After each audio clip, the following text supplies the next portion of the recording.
one. 23-20. Oh, what?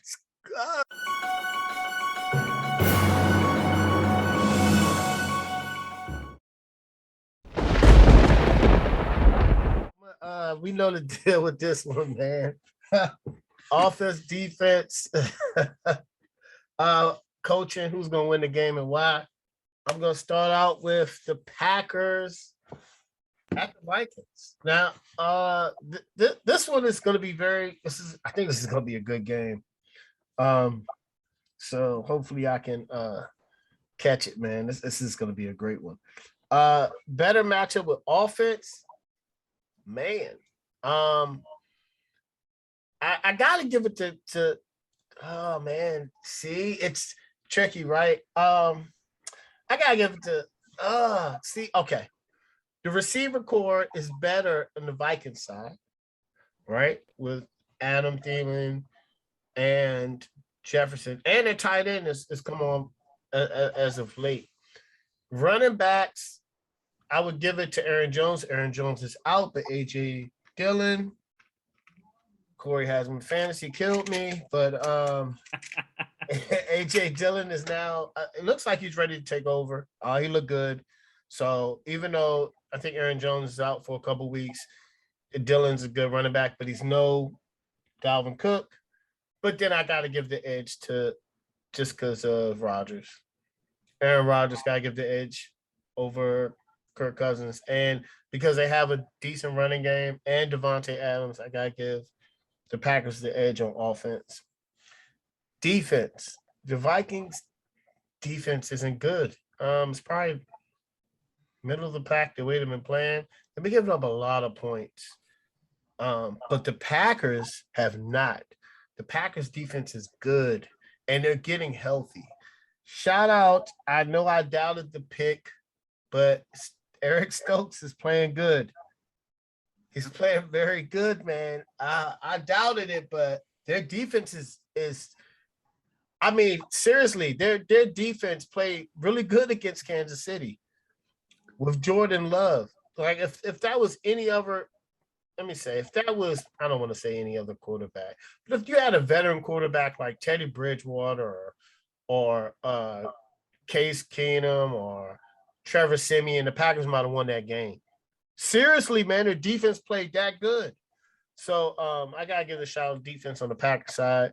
Coaching, I gotta go Matt LaFleur just because of consistency. He has his team firing on all cylinders right now, and it looks like they're shooting for the number 1 seed, if I'm not mistaken. Which that'll be tough if they get again. And I don't know if they're healthy. That the way that defense is playing, going to Lambeau is going to be very difficult to beat them. So I have the Packers in this one, but this is going to be a good game. It's a divisional game. The Vikings are going to be hungry because they're trying to get in the playoffs. But the funny thing is, because the NFC playoff picture is so crazy, they can afford to lose this game and still win a couple more to get in. But they're playing with desperation, and I like that. So I think it's going to be revved up. They're at home, but I still have the Packers winning because of their defense, and they'll have Devontae Adams and Aaron Rodgers back. And I have the Packers winning 24-20. All right, Mo, Packers at the Vikings. Who you got? I got the Packers. I think they're gonna ride this wave. They had a strong performance against Seattle. Even with Russell Wilson coming back to shut that team out and to play like that against Lockett and DK Metcalf is very solid win. And to piggyback on a pick that you questioned, James, but I question also, but he's been coming along, is Rashawn Gary. He's come along. Mm-hmm. I question that at that pick. From Michigan, right? Yeah, from Michigan. He's come along strong, and I said this last week, I'll say it again. In that back end, that was probably two of the best picks they've had over the last couple of years, was when they got Alexander out of Louisville, and they got Savage out of Maryland. They've played. Like, they've shown up and they've played very well week in and week out. And I think the swag is going to be there. I think they see with everything going on now, I think they're going to see a chance at getting a top seed, getting either 1 or 2 seed there for them. They see Dallas is on the uprise. So I can see them just going on a run.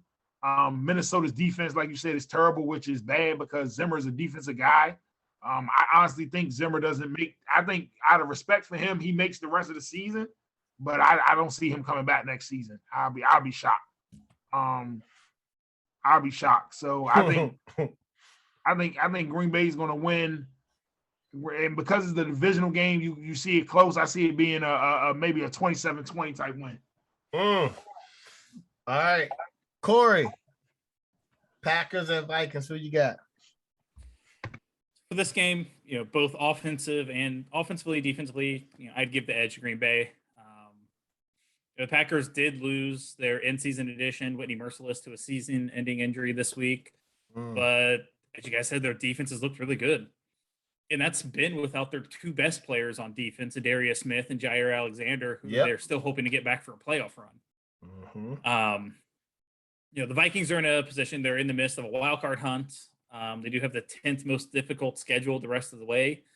I think we probably all agree that the seat's a little warm for Mike Zimmer, and if they miss the playoffs, that could potentially cost him his job. They've got a home playoff game or home divisional game right now, and it's one that they really need to win. They're coming off a good win against the Chargers. Rodgers should probably look better this week as he'll get a chance to practice and everything leading into the game.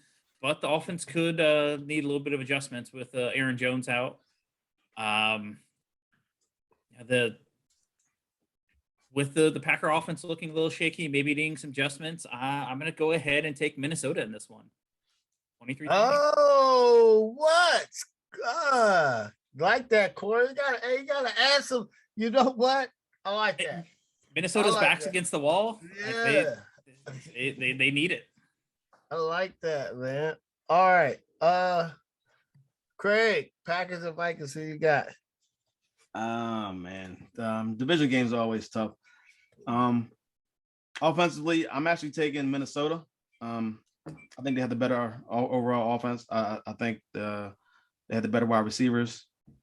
The running backs, Jones is out, so they're relying on Dillon and Dalvin Cook and Madison. Mostly Dalvin Cook is I would take him. Even if the Jones is there, I would take Dalvin Cook. The quarterback, obviously, it's no debate, but Cousins is having a solid season. Like he always does, man.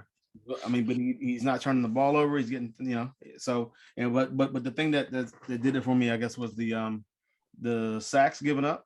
The Packers are giving up way more sacks. I think the Vikings are near the bottom, and turnovers. The Vikings are near the bottom as well. So, they're not turning the ball over, and they're not giving up a lot of sacks, but they're not also winning a lot of games because of their defense.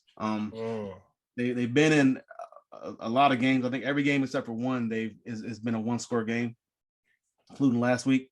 And the Packers defense, on the other hand, I mean, it's so rare. I know Russell was coming back off an injury, and it was a road game in the snow and all that, or snowy weather, I guess. But you just don't see too many shutouts anymore in the NFL. And to go in there and get shut out with Metcalf and Lockett and that offense that Seattle, I mean, I guess the guys that Russell can throw the ball to, and just to get shut out, it's just crazy to me. So Green Bay's defense is playing crazy. The game against Kansas City, that the whole Kansas City 13 on the road with the backup quarterback who's never started the game, it's crazy to me as well. If Aaron Rodgers was there, or Trevor Siemian is in there, I think they could win that game. So it's tough for that reason, that they had to lose that game. But at the same time, they get look at the Vikings, and they get to put a little bit more distance against the Vikings in this game with the win. The coaching, I'll take LaFleur. Zimmer, this year to make the playoffs again. I really need the Packers to win this game because Carolina, they're only a game up on Carolina, or Carolina's is a game up on them, and they own a tiebreaker against Carolina. So I'm rooting for the Packers here, and I think the Packers pull it out. And with no defense on the other side, I'm actually going 31-20, Green Bay. All right.